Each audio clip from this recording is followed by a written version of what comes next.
ज्येष्ठ शुक्ला एकादशी, जिसको निर्जला भीमसेनी एकादशी कहते हैं। तो हमारे यहाँ वर्ष में एक तिथि ऐसी भी है जिस दिन जल भी छोड़ देते हैं। तो अन्न के भी त्याग की विधि है और जल के भी त्याग की विधि है।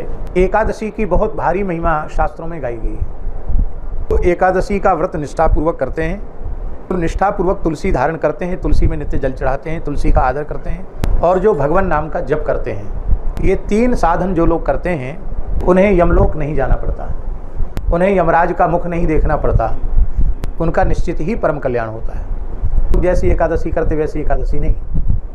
एकादशी की मर्यादा ये है, दशमी को एक समय भोजन करना चाहिए। 3 दिन का व्रत है ये। दशमी को एक समय भोजन करो, न सवेरे बाल भोग और न रात को ब्यारू। दोपहर में एक बार तृप्त होकर भोजन कर लो, फिर दूसरे दिन एकादशी आ गई। क्योंकि अन्न का संस्कार लंबे समय तक भीतर रहता है। तो जब हम दोपहर में अन्न ग्रहण कर लेंगे और शाम को एक बार शौच आदि करके स्नान कर लेंगे, फिर सवेरे एक बार जल पी के शौच स्नान आदि कर लेंगे, तो अन्न का जो भीतर का संस्कार है वो समाप्त हो जाता है। तभी ठीक से एकादशी मानी जाती है। लोग करते क्या हैं, कल 11 है 8 ठूंस के खा लो, ब्यारू में भी इतना कर लो कि दूसरे दिन तक कंड्याई पड़ती रहे। कंड्याई बुंदेली शब्द है, गले में जलन पड़ती है। तो दशमी को एक समय भोजन करना।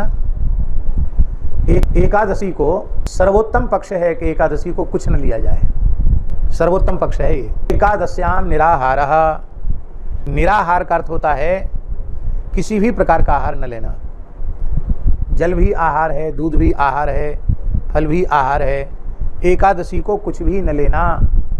अभी भी हमारे ब्रज में अनेक संत ऐसे हैं जो वर्ष भर की एकादशी निर्जल करते हैं। सुदामा कुटी के संस्थापक पूज्यपाद सिद्ध संत, आप लोग कहेंगे हमें खेती किसानी का काम करना पड़ता, नौकरी ड्यूटी पर जाना पड़ता है, हमसे तो संभव नहीं है। ठीक है, नहीं संभव है तो नहीं करते हैं लोग, पर निष्ठा में बहुत बड़ा बल है। गुजरात के मोरबी जिले के एक गांव में हम गए थे, लालपर नामक गांव है। उस गांव में, मोरबी क्षेत्र में टाइल्स की फैक्ट्रियां बहुत हैं। गांव के गरीब लोग, टाइल्स की फैक्ट्रियों में काम करने वाले लोग, वहाँ इतनी गर्मी होती है, टाइल्स जहाँ बनती है तो आप खड़े नहीं हो सकते। और वहाँ 8-8 घंटे ड्यूटी करने वाले, टाइल्स की फैक्ट्री में काम करने वाले लोग, उस गांव में कम से कम 50 लोग ऐसे थे जो प्रत्येक एकादशी निर्जल करते, सब काम करते हुए। बड़ा आश्चर्य, भैया हम नहीं कर पाते, कैसे कर लेते हैं। तो जब निष्ठा होती है तो शक्ति भगवान ऊपर से दे देते हैं। भगवान श्री कृष्ण के पिता श्री नंद राय जी, नंद बाबा भी, उन्होंने अपने संपूर्ण जीवन में प्रत्येक एकादशी निर्जल की। बाबा प्रत्येक एकादशी निर्जल